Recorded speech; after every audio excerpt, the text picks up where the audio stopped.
বিসমিল্লাহির রহমানির রহিম। হাদিস অস্বীকারীরা কি চিরস্থায়ী জাহান্নামে যাবে? যারা রাসূল আকরাম সাল্লাল্লাহু আলাইহি ওয়াসাল্লামের হাদিসকে অস্বীকার করে এরা পথভ্রষ্ট, এতে কোনো সন্দেহ নেই। তারা কাফের কিনা এটা আলোচনা সাপেক্ষ বিষয়। তবে এটুকু বলবো, যে সমস্ত হাদিস অস্বীকার করেন আমাদের দেশের প্রেক্ষাপটে যারা আছেন, এদেরকে আমরা দেখি তারা জাহান্নামে যারা যাবে তাদেরকে চিরস্থায়ী জাহান্নামী মনে করেন। মুরতাকিবে কাবীরা মুখাল্লাদ ফিন্নার, এই আকীদা তারা বিশ্বাস করেন এবং বিভিন্ন ওয়াজ মাহফিলে বলে বেড়াচ্ছেন। কোরআনে কারীমের কিছু কিছু আয়াত দিয়ে, রেফারেন্স দিয়ে তারা বলছেন যে কাবিরা গুনাহ করে কেউ মারা গেলে তওবা ছাড়া সে জাহান্নামে যাবে, আর কখনো জাহান্নাম থেকে ফেরত আসবে না।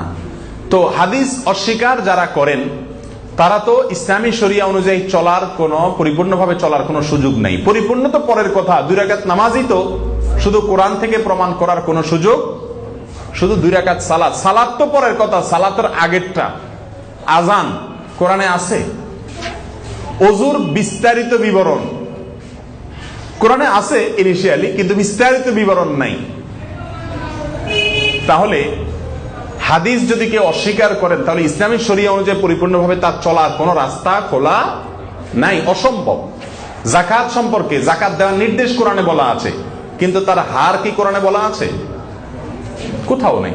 তাহলে হাদিস যদি অস্বীকার করেন তাহলে তো তিনি ইসলামী শরিয়া মানতে পারবেন না। ইসলামী শরিয়া যদি নাম মানতে পারেন তাহলে তাকে জাহান্নামে যেতে হবে। আর জাহান্নামে যদি যায়, তাদের দৃষ্টিতে জাহান্নামে যে একবার যায় সে আর বাহির হওয়ার কোনো রাস্তা খোলা নাই। তাহলে তাদের ফতোয়া তাদের উপরে পতিত হয়। আল্লাহু আ'লাম বিস-সাওয়াব।